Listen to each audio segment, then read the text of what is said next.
이건 정말 원래 모델에서는 찾아볼 수가 없었던 그런 출력과 리스폰스인데 이게 바로 하이브리드 덕분에 가능해진 겁니다. 자, 그런데 포르쉐가 하이브리드를 이렇게 고성능으로 사용하는 이 미친 방법보다도 더 놀라운 게 바로 이 차의 서스펜션입니다.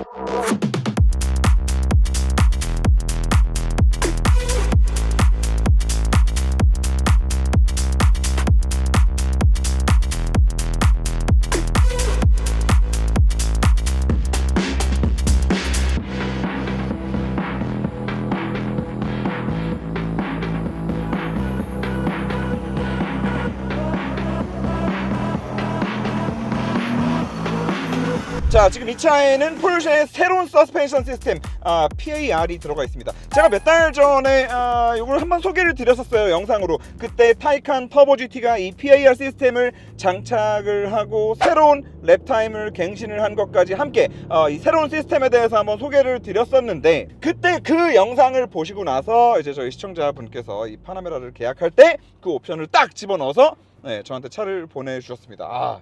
정말 감사합니다. 정말 의미 있는 영상이 됐었던 것 같아, 진짜. 정말 그때 그 영상을 만들길 잘했어. 자, 일단 이 PAR 시스템 눈으로 보여드릴 수 있는 게 굉장히 많거든요. 일단 급가속 해볼게요. 브레이크.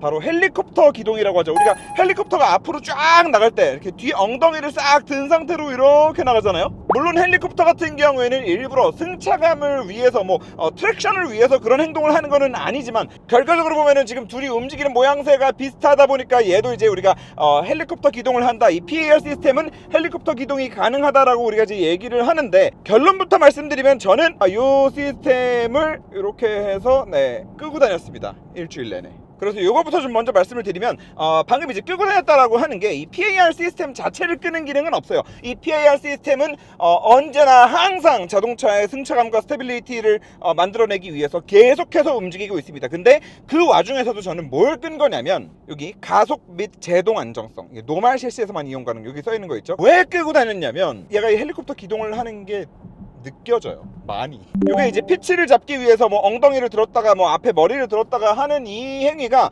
꼭 엄청난 브레이크와 엄청난 프락셀 상황에만 나오는 게 아니에요. 그냥 요 정도로 한 70에서 100까지 그냥 살짝 RPM만 한 3, 4천 정도를 쓰면서 가속하는 요런 상황, 100에서 110까지 잠깐, 그리고 과속 카메라 나와서 브레이크 잠깐, 이렇게 그냥 일상 영역에서 내가 그냥 좀 시원시원하게 다니느라고 사용하는 이 속도 영역대에서 계속 작동을 하는데, 이게 차라리 막 엄청 고 RPM에서 진짜 막 미친듯이 이렇게 빡 치고 나갈 때는 오히려 이 속도랑 타이밍이 맞아가지고 큰 이질감이 없지만, 우리가 도로에서 원래 달리던 속도에서 가속을 할 때 항상 이렇게 풀가속만 하는 건 아니잖아요. 또 내가 운전을 그냥 부드럽게 하고 싶어서 그냥 악셀을 점진적으로 가지고 갈 수도 있는 거잖아요. 그냥 이런 식으로 이렇게 점진적인 가속을 할 때 엉덩이를 드는 게 약간 좀 이질감이 있어요. 자, 그런데 여기서 중요한 거, 지금 요 기능 있죠, 이 헬리콥터 기동을 만들어내주는 이 기능, 이거는 그냥 기술력 과시용이다. 이 서스펜션의 진가는 그냥 끄고 다닐 때 나온다. 한국 타이어. 자, 일단 이 PAR 시스템의 하드웨어적인 특징을 간단하게만 한 번 더 좀 설명을 드리고 넘어가도록 할게요. 유압을 가지고 각 서스펜션의 높이를 컨트롤하는 서스펜션을 벤츠는 매직 바디 컨트롤, 현재는 이 액티브 바디 컨트롤까지 이제 진화된 그 시스템을 벌써 20년 전부터 만들고 있었고, 심지어 이제는 BYD란 그 중국 전기차 회사에서도 본인들의 가장 하이엔드 브랜드 양왕이라는 브랜드의 스포츠카에 이거를 적용해가지고 사용을 하고 있습니다. 그리고 포르쉐도 이번에 드디어 유압으로 각 서스펜션을 컨트롤하는 이 시스템을 이제 처음으로 도입을 한 건데, 와, 그래도 벤츠가 그 시스템을 한 20년에 걸쳐서 업그레이드를 해와가지고 여기까지 왔는데, 이렇게 한 방에 그냥 완전 개싸닥으로 때리면서 와, 이렇게 좋을 수가 있나? 자, 물론 벤츠의 유압으로 컨트롤하는 서스펜션 시스템과는 우와 지금 이 느낌이 더 대단할 수밖에 없는 건, 여러분 벤츠는 이제 많이 설명을 드려왔지만 앞에 스테레오 카메라가 달려있고 그 카메라가 앞에 노면을 읽어요. 그리고 그 읽는 노면에 따라서 서스펜션을 미리 움직이는 거예요. 미리. 그래서 저희가 지금까지 이 테스트 영상 많이 보여드렸는데, 마이바흐가 방지턱 가까이 가면은 방지턱에 도달하기 전에 미리 착오를 들어요. 왜냐면 멀리서부터 스테레오 카메라가 저기 방지턱이 있다라는 걸, 요철이 있다라는 걸 인지를 하고 왔거든. 그래서 먼저 인지하고 가까이 왔을 때 착오를 살짝 들어서 그 방지턱이 지나가는 순간에 그 방지턱의 모양만큼 서스펜션을 들었다가 놓는, 그리고 그게 꼭 저속에서 방지턱뿐만 아니라 고속으로 달리면서도 착오를 살짝 들어서 방금같이 저런 큰 범프를 지날 때 서스펜션을 그 길 모양에 맞춰서 자기가 들었다 놨다를 반복하면서 차를 그냥 위에다가 딱 수평으로 고정을 시켜준단 말이야. 자, 그런데 정말 대단한 거는 포르쉐는 앞에 스테레오 카메라로 노면을 미리 읽지 않아요. 그러면 방금 같은 큰 범프를 얘는 어떻게 핀 거냐? 그냥 실시간으로 인풋이 들어오는 거를 계산해가지고 실시간으로 그냥 움직인 거예요. 안 믿기는데 그렇대요. 벤츠의 매직 바디 컨트롤이나 이 액티브 바디 컨트롤 같은 경우에는 앞에 스테레오 카메라 종이로 가려놓으면 걔 승차감 완전 바보돼요. 그냥 좀 바보 같은 에어 서스펜션 정도의 승차감으로 떨어진단 말이야. 왜냐면 걔는 눈으로 보고 이렇게 서스펜션으로 이렇게 막 움직여야 되는데 눈을 가려놨으니까 바보가 된단 말이야. 근데 얘는 앞에 혹시나 이 카메라로 뭘 보나 해가지고 가려놨는데, 네, 승차감 똑같습니다. 그리고 밤에도 똑같습니다. 제가 이게 너무너무 궁금해가지고 이 네 바퀴에다가 카메라를 다 붙이고 한번 방지턱을 계속 넘어봤단 말이에요. 그랬더니 지금 잘 보시면 방지턱을 딱 넘잖아요. 그럼 넘을 때 순간적으로 그 요철을 넘고 있는 바퀴를 순간적으로 싹 들어요. 그리고 아무리 바퀴를 들고 지났어도 차 자체는 위로 살짝 뜨잖아요. 그러면 차가 공중에 살짝 뜬 상태에서 방지턱을 다 내려왔을 때 이 높이 뜬 차를 살짝 또 좀 천천히 가라앉혀. 비슷한 방법으로 지금 이런 길도, 여기도 원래 굉장히 크게 덩덩덩덩 하면서 가는 도로예요. 근데 방금 저런 길을 지날 때도 내 몸이 위아래로 뜨는 액션이 거의 없어요. 거의 없다고 봐도 돼요. 거의 매직 바디 컨트롤 수준으로 펴요. 자, 그리고 지금 이 미친 반응 속도를 만들어내 주는데 가장 크게 작용하는 하드웨어적인 굉장히 큰 특이점 중 하나가, 얘는 하이브리드 시스템이 400V가 들어가 있는데 그 400V를 그대로 가져다가 서스펜션에 사용을 합니다. 벤츠가 지금 현재 사용하는 이 ABC 같은 경우도 이제 전자적으로 유압을 컨트롤하는데 걔는 48V를 사용하거든요.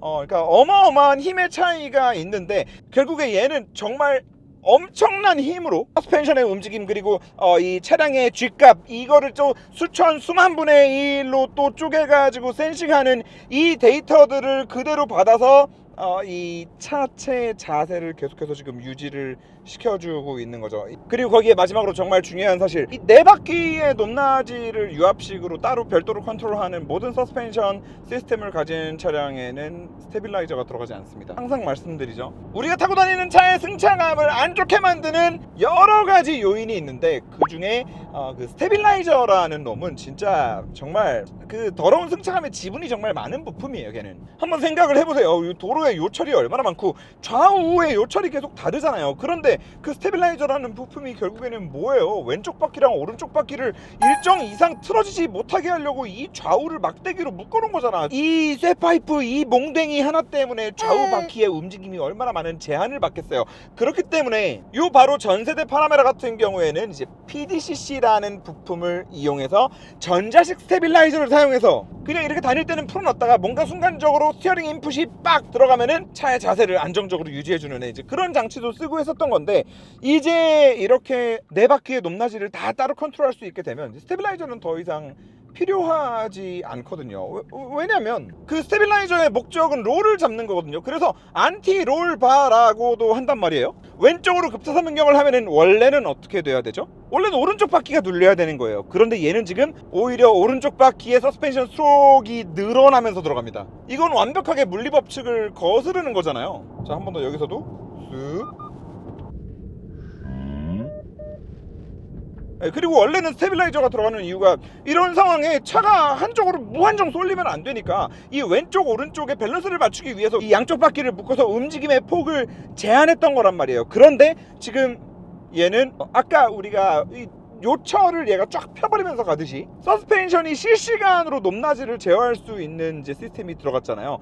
그래서 스테빌라이저가 이제 빠져도 된 거죠. 그리고 서스펜션이 높낮이를 각각 개별 제어를 실시간으로 하는 결과 급가속을 하면서 오른쪽으로 코너를 돌면 오히려 왼쪽 바퀴가 들려요. 그리고 지금 이런 모션을 만들어내는 것 또한 여기 액티브 코너링이라고 해서 지금 얘를 켜놓으면 지금처럼 그 모션을 조금 더 드라마틱하게 하지만 저는 그냥 이 액티브 코너링도 그냥 끄고 다니는 게 훨씬 더 저는 느낌이 더 좋은 것 같아요. 그러니까 이게 켜져 있잖아요. 그러면은 한쪽으로 이렇게 생기는 롤을 얘가 너무 좀 극심하게 제어하려고 안 눌리게 해주는 걸 뛰어넘어가지고 그냥 이쪽으로 오히려 더 들어버린단 말이에요. 근데 그게 무슨 느낌이 있냐면 모르겠어요. 결국에는 그게 더 승차감이 좋다라고 느끼실 수도 있을 거라고 생각을 하기는 해요. 그래서 취향 차이일 수도 있겠지만 저는 개인적으로 뭔가 그래도 이런 스포츠 세단을 타고 내가 스티어링 인풋을 딱 넣었을 때 차가 굉장히 빠릿하게 빡 이게 머리가 딱딱 절도 있게 그 움직여주는 그 느낌을 느끼고 싶은데 이 액티브 코너링이 켜져 있잖아요. 그러면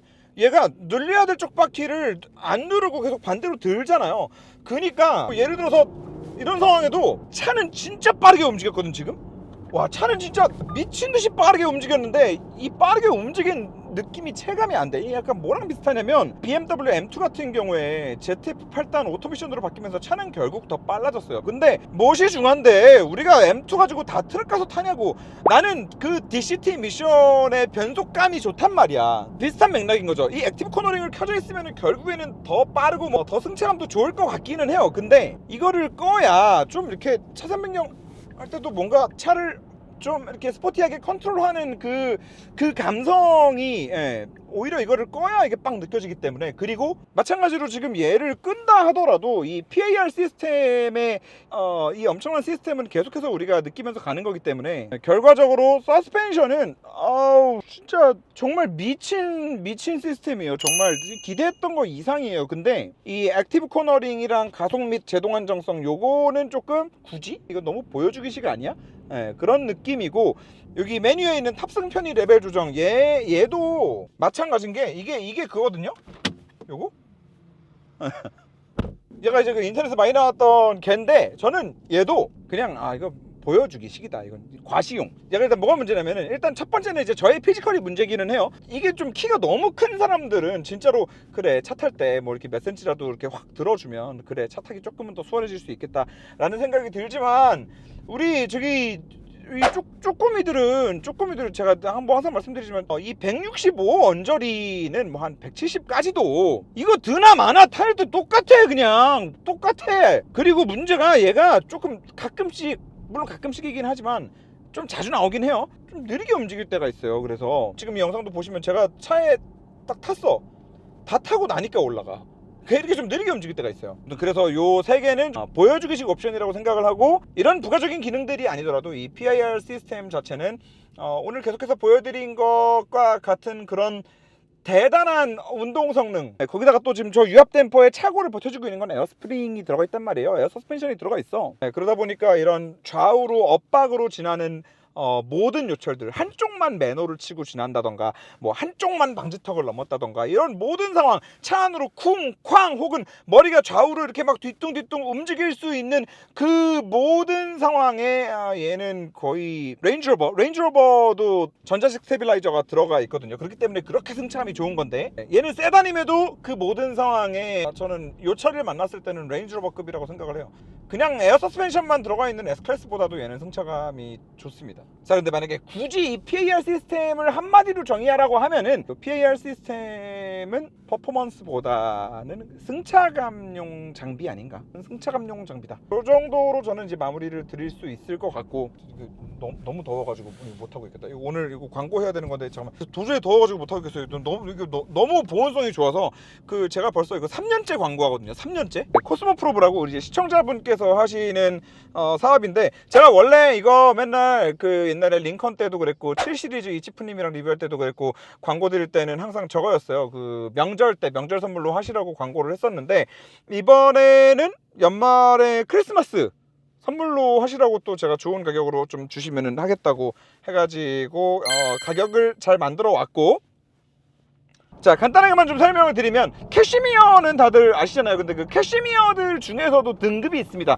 캐시미어에서 가장 비싼 등급으로 불리는 게 이제 파시미나라는 등급이 있는데, 그 파시미나 등급은 인도의 카슈미르라는 지역이 있습니다. 그리고 그 지역에서도 히말라야 산자락의 해발 5,000m 언저리에 사는 그 양뜨기들을 걔네 이제 가슴털, 턱수염 이런 것들을 이제 뽑아다가 만드는 게 이제 파시미나 등급의 캐시미어인데 이 코스모 프로브의 목도리가 전부 다 그 파시미나로 만들어집니다. 그래서 저는 첫 해 광고했던 목도리부터 지금까지 계속 가지고 있으면서 계속 너무 잘 쓰고 있는데, 일단 너무 부드러운데 진짜 얇아요. 정말 얇아서 사실 조금 조심은 해주셔야 돼요. 어디 이렇게 날카로운데 하거나 그러면은 진짜 이렇게 뜯어지기 정말 쉬울 정도로 정말 얇은데 진짜 따뜻해요. 그래서 목도리 같은 경우에는 목에 진짜 살에 완전 이렇게 직접적으로 감고 있는 거잖아요. 그래서 이 피부로 직접적으로 느껴지는 감촉이 정말 중요하다고 할 수 있는데, 프리미엄 등급도 있고 이제 클래식 등급도 있거든요. 그리고 그 기준은 프리미엄 같은 경우에는 그 카슈미르 지역의 해발 5000m 중에서도 그 5000m를 기준으로 그 위에 사는 양떼기들, 그리고 이 클래식 라인 같은 경우에는 5000m 아래 사는 양떼기들, 이제 가슴털이랑 턱수염을 뽑아다가 만든, 이거 자꾸 가슴털이랑 턱수염을 뽑는다 그러니까 너무 아파. 아무튼 근데 해보면 둘 다 확실히 차이는 느껴요. 근데 이 클래식 라인만 하더라도 일반적으로 우리가 원래 알고 있는 캐시미어들보다도 훨씬 더 부드러운 고급스러운 느낌이고, 사실 이 파시미나 등급의 캐시미어로 만든 목도리들 백화점 명품 브랜드로 가면은 다 100만원 이상씩 하거든요. 그래서 이번에 괜찮게 저희가 구성을 해왔을 때 주변에 선물하시면 좋지 않을까, 뭐 연인들이나 뭐 부모님들이나 이렇게 선물하시면 좋지 않을까 싶고, 얼마 전에 광고 드렸던 그 미니트리 있잖아요. 그 미니트리 20분께 구매하신 분들 중에 20분께 추첨해가지고 드린다고 하니까, 혹 배송 요청사항에다가 모터라인 보고 주문한다고 적어주시면은 그거 기준으로 해가지고 20분께 트리도 드린다고 합니다. 선물 필요하신 분들 고려해보시면 좋겠다는 말씀을 드리면서, 그리고 이 선물 포장 진짜 고급스럽거든요. 이게 스티커가 아니래. 이게 스티커가 아니고 진짜로 이거를 녹여가지고 이렇게 놓고 찍는 거라 그러더라고. 그래서 되게 너무 더럽게 찢었네 이거. 자, 아무튼 얘 하이브리드니까요. 하이브리드 얘기를 그래도 좀 해야겠죠. 포르쉐는 아마 이렇게 의도하지 않았을까 싶어요. 야, 얘는 이렇게 E-파워 전기로만 다니든가 아니면 스포츠 플러스로만 다녀, 이 두 개만 써 라고 생각한 게 아닌가라는 생각이 듭니다. 이게 왜 그러냐면, 일단 스포츠 플러스 모드에서 보면은, 자 지금 가속을 해요. 가속을 하는데 분명히 엔진을 쓰고 있는데 가면 갈수록 지금 충전량이 늘어납니다. 저희가 최근에 이 고성능 차들, 슈퍼카들이 하이브리드 시스템을 어떻게 사용하고 있는지에 대해서 이제 많이 보여드렸죠. 페라리 296도 리뷰를 했고, 이제 맥라렌 아투라도 리뷰를 했어요. 그리고 그 차량들의 공통점은 뭐였냐면, 하이브리드이기 때문에 들어가 있는 이 모터의 출력을 단지 악셀 밟았을 때 무슨 막 무식하게 막 모터 힘을 막 다 쏟아내는 게 아니라, 정말 필요한 구석구석 적재적소에 자기가 정말 필요할 때만 개입해가지고 모터의 출력을 사용하고, 그 외에 나머지 모든 시간에는 배터리가 오히려 열심히 충전만 하고 있다라는 거. 연비를 위한 하이브리드가 아니었다라는 거. 자, 그런데 이 파나메라의 스포츠 플러스 모드에서의 로직이 비슷합니다. 자, 그래서 제가 이거 너무 궁금해가지고 과연 이게 계속 차나 하고 해봤어요. 스포츠 플러스 모드에 놓은 상태로 계속 돌아다녀봤어. 그랬더니 3%에선가 시작한 배터리가 40%까지 차더라고. 그리고 더 웃긴 거는 40%까지 차고 나서는 어지간히 도로에서 내가 그냥 쏠 만큼 쏘고 다니는데, 물론 트랙만큼 쏘는 건 아니지만 도로니까, 도로에서 내가 진짜 그냥 편하게 쏘고 싶은 대로 계속 쏘고 다니는데도 그 40% 언저리에서 배터리가 줄지를 않더라고요. 무슨 말이냐면, 얘도 지금 이런 식으로 그냥 슬슬 가속할 때는 오히려 충전을 하는 거예요. 아니, 하이브리드가 배터리가 조금이라도 남아있으면은 차가 앞으로 갈 때 모터에 힘을 써야지 그게 연비가 좋아지는 건데, 얘는 오히려 지금 기름 때워가지고 갈 때 거기다가 저항을 걸어가지고 배터리를 충전을 시키고 있으면, 이거는 하이브리드의 목적에 반하는 거 아니야? 네, 반은 맞는 말입니다. 왜냐면 이렇게 가면 연비는 실제로 더 안 좋거든요. 근데 그럼에도 얘는 스포츠 플러스 모드에서 뭐가 제일 중요하다? 빠른 게 중요하다. 그래서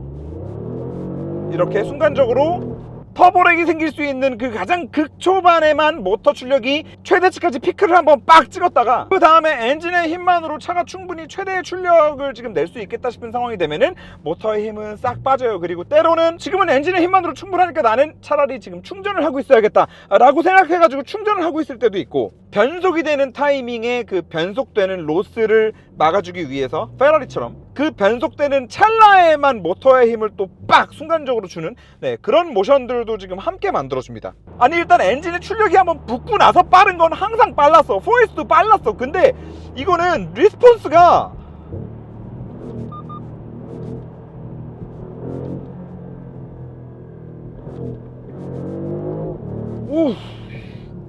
그래서 결과적으로 요 전세대 2세대 파나메라 하이브리드만 하더라도 타면은 와 얘는 이게 뭐 한다고 파나메라의 이런 경제성이 뭐가 필요하지? 그렇다고 플러그인 하이브리드 전기 모드만으로 갈 수 있는 레인지가 그렇게 긴 것도 아니고 얘는 해보니까 한 80km는 타더라고요. 물론 BMW 5302 같은 애들만큼 막 100km 넘게 타지는 않지만 그래도 80km면은 어지간히 저는 멀리 가는 거라고 봐요. 근데 아무튼 2세대 같은 경우에는 뭐 멀리 가는 것도 아니고 그렇다고 이게 하이브리드 시스템이 들어가가지고 뭐가 차의 퍼포먼스가 더 올라간다는 느낌이 아니었는데, 가뜩이나 여기 들어가 있는 그 듀얼 클러치 미션 같은 경우도 정말 빠른데, 그 빠른 듀얼 클러치 미션이 뭐 변속하고 나발하고 뭐 이제 동력을 붙이고 하는 그 짧은 찰나에 이제 모터의 출력을 이제 막 적극적으로 사용을 하기 시작을 하면서 굉장히 차가 괜찮아졌어요. 꽤나 재미있고 감성적으로 충분히 이제 이 재미있는 드라이빙을 느낄 수 있는 수준까지 올라왔다. 이제 핸들링까지 포함해서. 근데 그러면서도 승차감까지 좋고, 그리고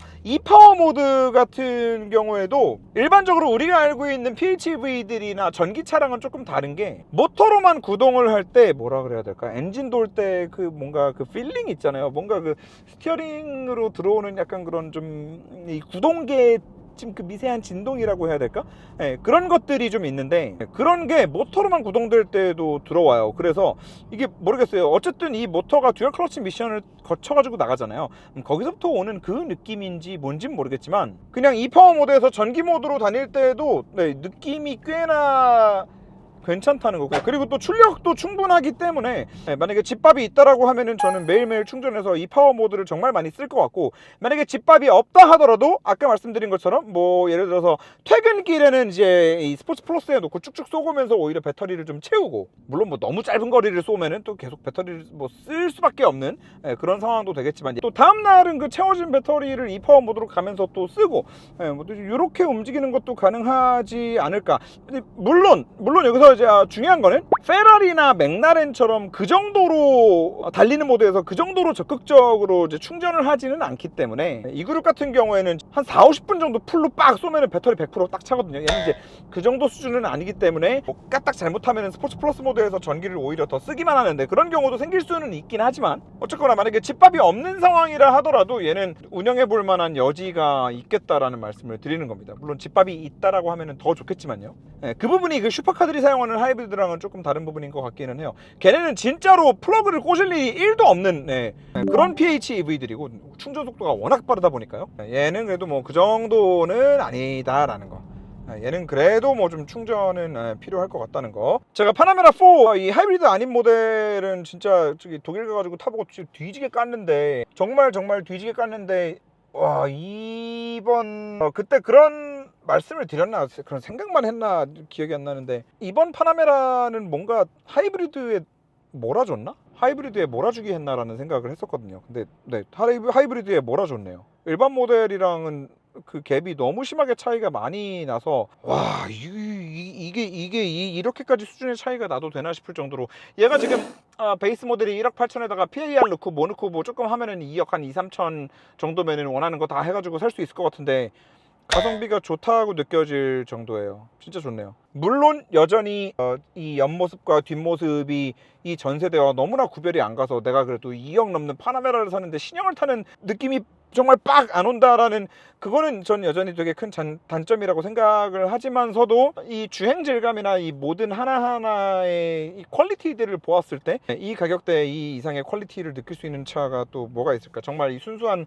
이 운전을 하는 이런 영역에 있어서요. 그런 생각이 듭니다. 차가 좋다 다 얘기했나 모르겠다. 뭐 뒷자리는 훨씬 쾌적해졌어요. 뒷자리 요 전 리뷰 파나메라 4 리뷰로 또 좀 가름해 주시면 감사하겠습니다.